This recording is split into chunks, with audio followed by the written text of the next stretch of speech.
دینا جانتا ہے وہ اللہ ان چیزوں کو چھیننا بھی جانتا ہے۔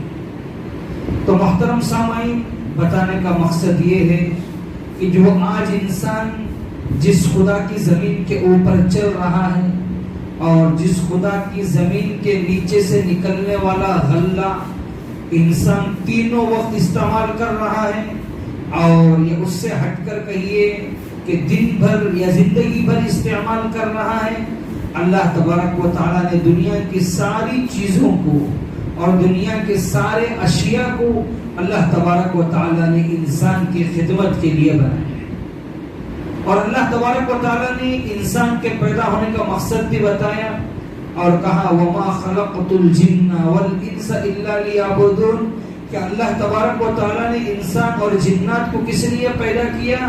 تاکہ وہ اللہ کی عبادت کر سکے۔ علماء لکھتے ہیں اِلَّا لِيَعْبُدُونَ کا مطلب یہ ہے کہ اِلَّا لِيَعْرِفُونَ، کہ بندہ اللہ تبارک و تعالیٰ کو پہچان لے۔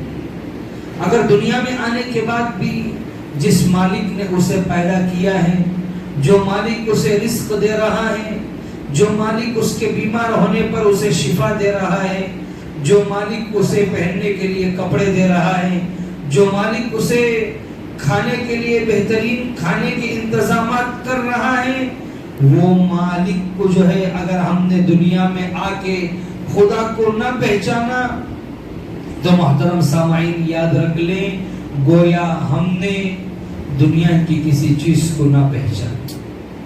اگر ہم نے خدا کو جان لیا، اِلَّا لِيَعْبُدُونَ کا مطلب یہ ہے کہ اِلَّا لِيَعْرِفُونَ، بندہ اللہ تبارک و تعالیٰ کو پہچان لے اور اللہ تبارک و تعالیٰ کو جان لے کہ خدا کی قدرت کیا ہے، خدا کی طاقت کیا ہے۔ جس انسان ہونے پر تو آج اکڑ رہا ہے، جس انسان ہونے پر تو آج جو غرور کر رہا ہے، قرآن کہتا ہے وَاللَّهُ أَخْرَجَكُم مِّن بُطُونِ أُمَّهَاتِكُمْ لَا تَعْلَمُونَ شَيْئًا، جب کسی آدمی کو ماں کے پیٹ سے نکالا گیا، وَاللَّهُ أَخْرَجَكُم مِّن بُطُونِ أُمَّهَاتِكُمْ، جب تم اپنی ماؤں کے پیٹوں سے نکل کر باہر آئے تھے، لا تعلمون شیئا، تم دنیا کی کسی چیز کو نہیں جانتے، تم یہ تک نہیں جانتے تھے کہ جب تم باہر آئے تو تمہارے سامنے کھڑے ہونے والے 100-150 لوگ، تمہارے سامنے تمہیں دیکھنے کے لیے انتظار میں کھڑے ہونے والے 500-600 لوگ، تم کو یہ تک معلوم نہیں ہے کہ اس میں میرا باپ کون ہے، اس میں میری ماں کون ہے۔ لا تعلمون شیئا، دنیا کی کسی چیز کو بندہ نہیں جانتا تھا۔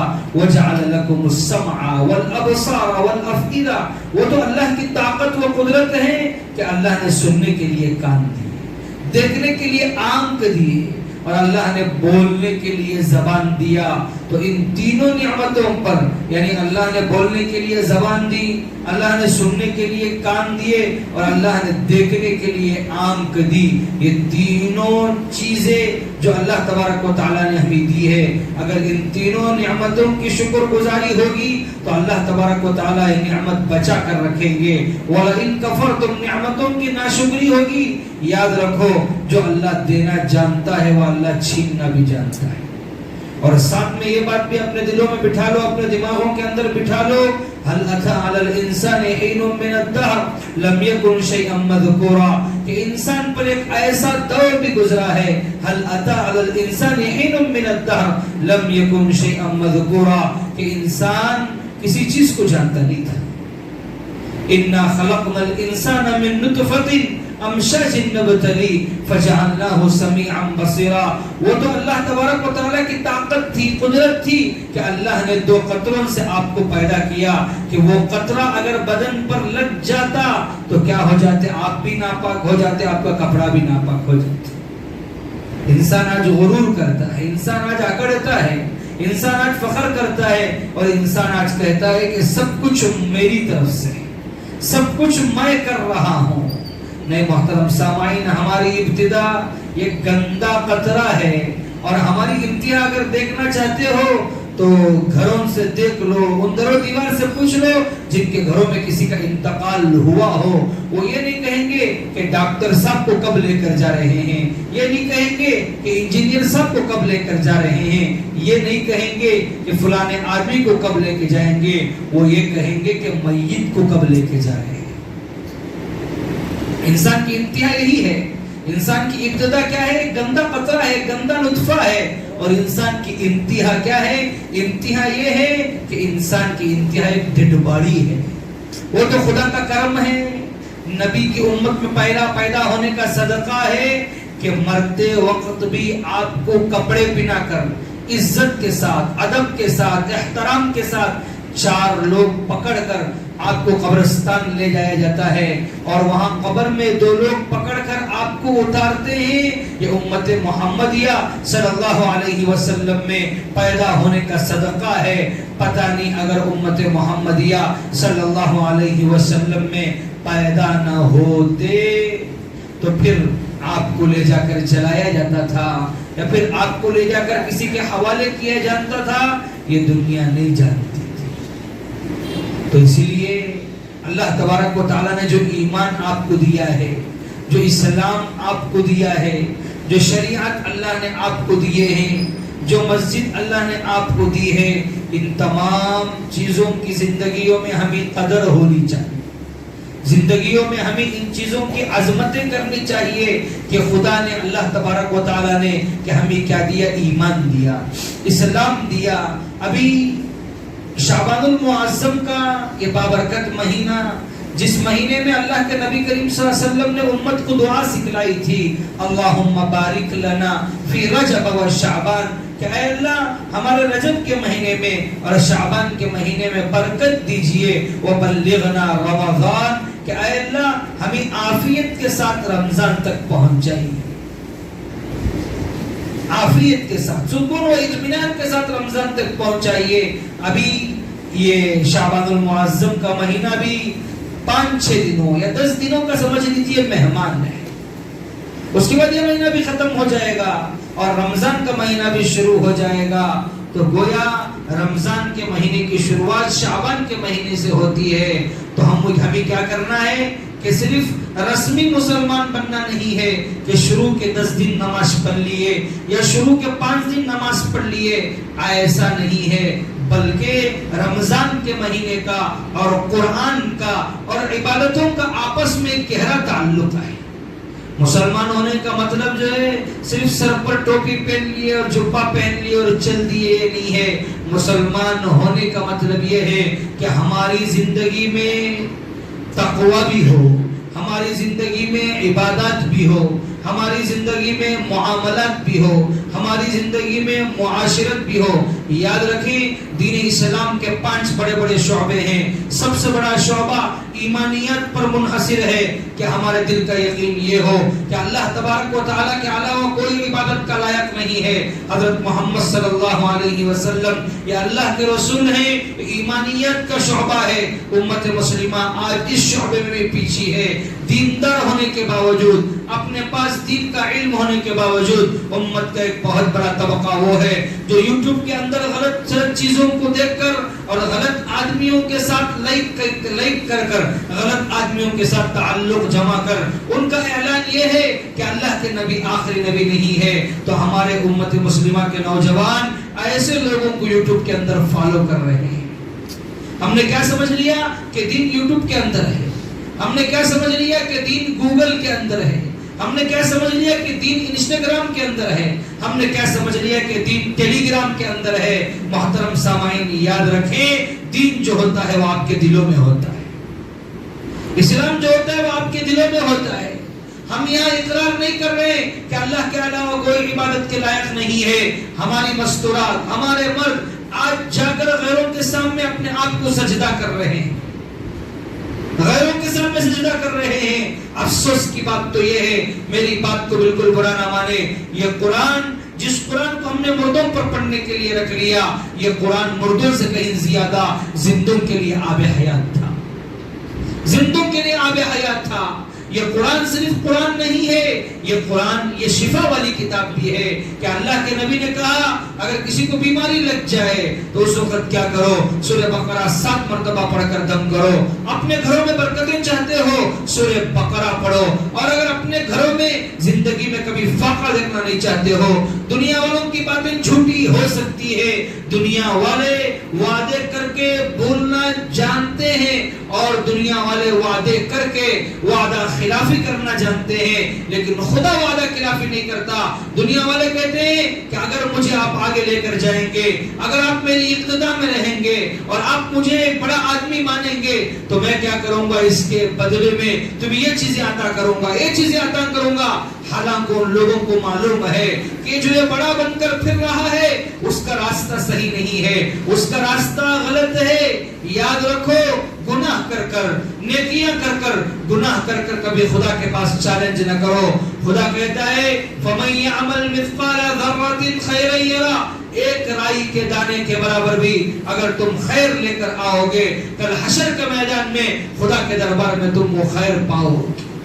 آج دنیا کے لوگ کیا کرتے ہیں، اگر کسی کو قرض دینا ہے 5 لاکھ یا کسی کو قرض دینا ہے 10 لاکھ تو ایک بڑے آدمی کو لا کر کھڑا کرتے ہیں اور اس سے کہتے ہیں کہ اگر 2 لاکھ میں تو سیٹلمنٹ کرے گا، 3 لاکھ میں تجھے دینے کے لیے تیار ہوں، 3 لاکھ میں سیٹلمنٹ کرے گا، میں تجھے 5 لاکھ دینے کے لیے تیار ہوں۔ یہ دنیا میں چاپلوسوں کی قوم، یہ دنیا میں چمچوں کی قوم چلتی ہے، جھوٹ کہتے کہتے۔ خدا کے پاس وعدہ خلافی نہیں ہے۔ اللہ کہہ رہے ہیں قل یا عبادی الذین اسرفوا علی انفسهم لا تقنطوا من رحمت اللہ، اے میرے مسلمانوں، اے میرے بندوں سنو، کبھی خدا کی رحمت سے مایوس نہ ہونا۔ دنیا والا بننا ہے تو پیسوں کی ضرورت ہے، دنیا والا بننا ہے عیش و عشرت کی ضرورت ہے، دنیا والا بننا ہے بینک بیلنسوں کی ضرورت ہے، دنیا والا بننا ہے بہترین خاندان میں شادی کرنے کی ضرورت ہے، لیکن اس کے بالمقابل اگر وہی دیندار بننا ہے 2 رکعت نماز پڑھ اور خدا کے سامنے کھڑے ہو جا کہ اے اللہ میں دیندار بننا ہے، اے اللہ مجھے تیری پیروی کرنا ہے، اے اللہ تیرے نقش قدم پر چلنا ہے، اسی وقت اللہ کہیں گے کہ بول میرے بندے، میں تیری بات سننے کے لیے تیار۔ ہم نے خدا کو نہیں پکارا، ہم نے اپنے زندگی کے مسائل کا حل لوگوں کے سامنے لا کے رکھا تو خدا نے بھی دیکھا کہ اس کے مسائل لوگوں سے حل کر رہے ہیں تو اللہ نے ہمیں لوگوں کے حوالے کر دیا۔ اس کے حوالے کر دیا، لوگوں کے حوالے کر دیا۔ تو اللہ نے جو دین اسلام دیا ہے اس کے 5 اہم شعبے ہیں۔ سب سے پہلا شعبہ وہ ایمانیات کو مضبوط کرنا ہے۔ دوسرے نمبر پر عبادت کا شعبہ ہے کہ عبادت کے اندر ہماری نمازوں میں جان ہونی چاہیے۔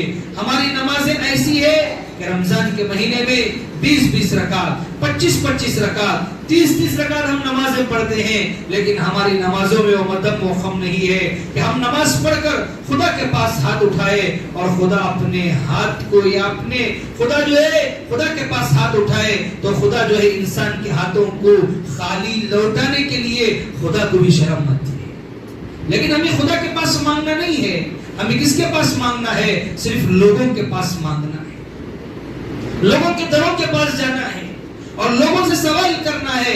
جس رب نے ہمیں پیدا کیا، جس رب نے آسمان و زمین کو پیدا کیا، جس رب نے پہاڑوں کو پیدا کیا، جو رب ہمارے اٹھنے سے پہلے ہمارا رزق جو ہے وہ ہمارے گھر کے دسترخوان کو پہنچا سکتا ہے، جو رب ہمیں بیمار ہونے سے پہلے ہماری دوائیاں بازار کو پہنچا سکتا ہے، جو رب ہمارے مرنے سے پہلے ہمارا کفن بازار کو بھیج سکتا ہے، اس رب کے پاس مانگنے کے لیے انسان آج تیار نہیں۔ تو عبادات کا بھی دین کے اندر ایک شعبہ ہے۔ اپنی نمازوں کے اندر وہ جان پیدا کرو۔ نماز بھی سیکھنے کی چیز ہے، لیکن نماز ہم لوگ نہیں سیکھتے، اور نماز گویا ایسا پڑھتے ہیں، ایسا پڑھ کر جاتے ہیں، جمعہ کو بھی ہم کیا کرتے ہیں، رسم پورا کرنے کے لیے آ جاتے ہیں، اور نماز پڑھ کر دعا کے بعد لوگ ایسے جاتے ہیں جیسے امام صاحب پیچھے پھرے گا تو پورے آدمیاں مل کو امام صاحب کو قرض دے، پورے آدمیاں مل کو امام صاحب کیا کرنا، قرض دینا۔ آج ہماری زندگی یہ ہے کہ افسوس کی بات یہ ہے کہ ہمیں خدا کے گھر میں دل نہیں لگتا، دل ہمیں اپنے فونوں میں لگتا ہے، دل ہمیں انسٹاگرام چلانے میں لگتا ہے، دل ہمیں یوٹیوب چلانے میں لگتا ہے، دل ہمیں 3 گھنٹے کی میچ دیکھنے کے لیے دل لگتا ہے، دل ہمیں مووی دیکھنے کے لیے دل لگتا ہے، لیکن افسوس کی بات ہے یہ خدا کا گھر ہے۔ جس گھر میں ہم خدا سے بات کرتے ہیں اس گھر میں آدھا گھنٹہ ہمارا دل نہیں لگتا، 1 گھنٹہ ہمارا دل نہیں لگتا۔ تو ہم نے قرآن کو صرف کیا سمجھ لیا، مردوں پر پڑھنے والی کتاب سمجھ لیا۔ قرآن جو ہے مردوں سے کہیں زیادہ زندوں کے لیے یہ قرآن کیا ہے، بولو آب حیات ہے۔ افسوس کی بات یہاں تک ہے کہ آج لوگ مکاتب کو، مدارس کو، خانقاہوں کو، بزرگوں کی صحبتوں کو، دعوت تبلیغ کی محنت کو آج لوگ کم نگاہوں سے دیکھتے ہیں۔ یاد رکھو، یہ بات اپنے سینوں میں، اپنے دلوں کے اندر لکھ کر رکھ لو، اگر یہ مدارس نہ ہوتے، یہ مکاتب نہ ہوتے، یہ خانقاہیں نہ ہوتی، یہ اللہ والوں کی صحبت نہ ہوتی، یہ دعوت تبلیغ جیسا عظیم کام نہ ہوتا، تو امت آج دین کے لیے ترستی ہوتی، امت آج اسلام کے لیے ترستی ہوتی۔ یہی وہ موقع ہے، یہی وہ محنتیں ہیں جن کے ذریعے سے دنیا ہمارے بچوں کو آج کیا کر رہی ہے؟ غیر بنا کر بھیج رہی ہے۔ دنیا ہمارے بچوں کو یہودی بنا کر بھیج رہی ہے، دنیا ہمارے بچوں کو نصرانی بنا کر بھیج رہی ہے، دنیا ہمارے بچوں کو مجوسی بنا کر بھیج رہی ہے۔ یہی وہ محنتیں ہیں کہ بچہ مکتب کو آتا ہے، یا بچہ مدرسے کو جاتا ہے، یا بچہ کسی اللہ والے کے پاس جاتا ہے، یا بچہ دعوت تبلیغ کی محنت میں جاتا ہے۔ یہی وہ شعبے ہیں، یاد رکھو، دعوت تبلیغ کا شعبہ کوئی الگ شعبہ نہیں ہے، مدارس والے کوئی الگ نہیں ہے، مکاتب والے کوئی الگ نہیں ہے، خانقاہ والے کوئی الگ نہیں ہے، اللہ اللہ کرنے والے کوئی الگ نہیں ہے۔ یاد رکھو، جو لوگ ان کو الگ کرنا چاہتے ہو وہ گویا دین اسلام کے اندر نئی بات پیدا کرنا چاہتے ہیں۔ سارے ایک شعبے ہیں۔ یاد رکھو، جس طرح ہم نماز کے لیے رکعت باندھتے ہیں، اور رکعت باندھنے کے بعد جس طرح ہم سورہ فاتحہ پڑھتے ہیں، ضم سورہ پڑھتے ہیں، ضم سورہ کے بعد رکوع میں جاتے ہیں، سجدے میں جاتے ہیں، قاعدے میں بیٹھتے ہیں، سلام پھیرتے ہیں، جس طرح نماز کے سارے ارکان ہیں، اسی طرح یہ مکاتب بھی ہمارے ہیں، یہ مدارس بھی ہمارے ہیں، یہ خانقاہیں بھی ہمارے ہیں، یہ اللہ والوں کی مجلس بھی ہماری ہے، یہ دعوت تبلیغ کی محنت بھی ہماری ہے۔ اگر یہ محنتیں نہ ہوتی، اگر مکاتب نہ ہوتے، اس سے پہلے بھی میں نے آپ سے کہا تھا، کل کا بچوں کا پروگرام بھی آپ نے دیکھا، دیکھنے کے بعد دلوں میں یہ بات پیدا ہوئی کہ واقعی میں اساتذہ نے طلباء پر محنت کی ہے۔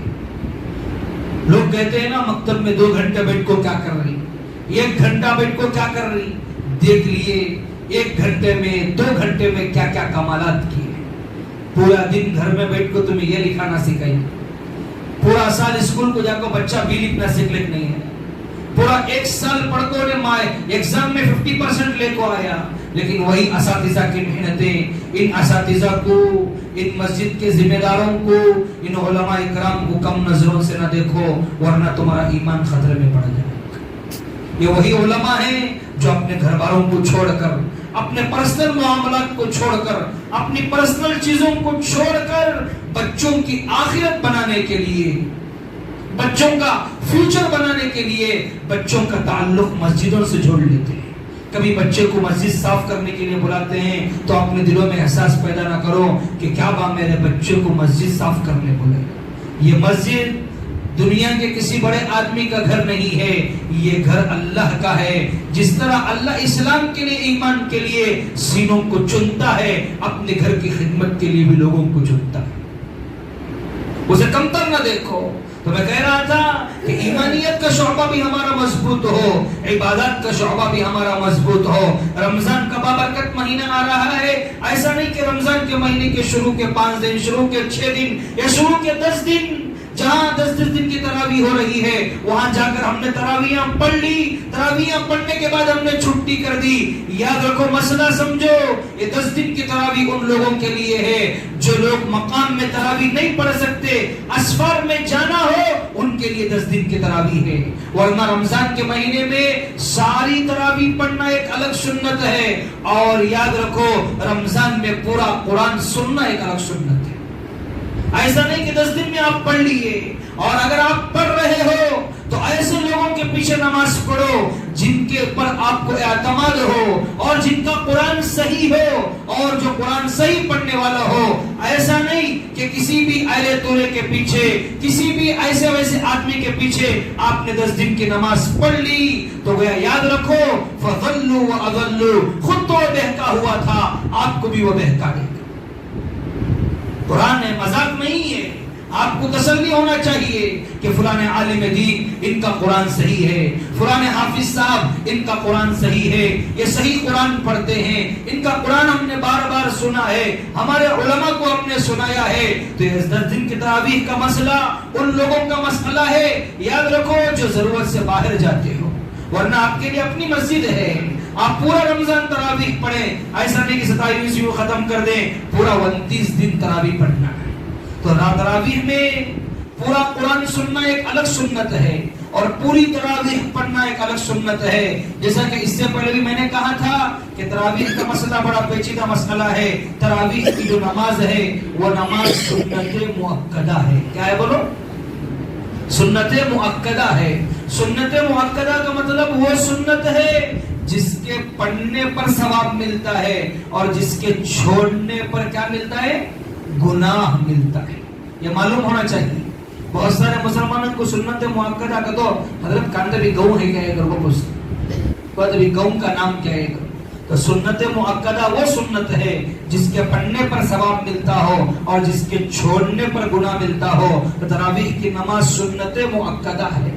ظہر کی نماز ہے، ظہر کی نماز سے پہلے 4 رکعت کی جو سنت ہے وہ سنت مؤکدہ ہے، اور ظہر کی نماز کے بعد جو 2 رکعت سنت ہے وہ سنت مؤکدہ ہے، اور سنت غیر مؤکدہ وہ نماز ہے جس کے پڑھنے پر کیا ملتا ہو؟ ثواب ملتا ہو، اور جس کے چھوڑنے پر گناہ نہیں ملتا۔ اس کے چھوڑنے پر، جیسے عصر کی نماز کی سنت ہے، عصر کی نماز سے پہلے کی سنت ہے، پڑھ لیے تو آپ کو ثواب مل جائے گا، چھوڑنے پر آپ کو گناہ نہیں ملے گا۔ تو تراویح کی نماز رسم نماز نہ بناؤ، بلکہ اس رمضان کو اپنے آپ کو بدلو، اور ایسا بدلو کہ نیتیں کرو کہ اے اللہ، یہ رمضان مبارک کا بابرکت مہینہ آ رہا ہے، جس طرح رمضان کے مہینے میں 5 وقت نماز پڑھنے کے لیے میں تیرے گھر کو آتا تھا، اے اللہ ایسا عام دنوں میں مجھے قبول کر۔ دشمن کو مارنے کے لیے ہمیں میدانوں میں جانے کی ضرورت نہیں ہے، دشمنوں کو ختم کرنے کے لیے ہمیں اپنے لشکروں کو تیار کرنے کی ضرورت نہیں ہے۔ دشمنوں کو ختم کرنا ہے یا دشمن کی غلط نگاہ ہمارے اوپر سے ہٹنا ہے۔ یاد رکھو، تم اپنی زندگیوں میں ہر آدمی یہ نیت کر لے کہ آج سے مجھے فجر کی نماز پڑھنا ہے، آج سے مجھے ظہر کی نماز پڑھنا ہے۔ جس طرح کا مجمع جمعہ کی نماز میں آتا ہے، اس طرح کا مجمع اگر فجر کی نماز کے لیے اٹھ کر آ گیا، یاد رکھو اسی دن دشمن اپنے علاقوں کو چھوڑ کر بھاگ جائے۔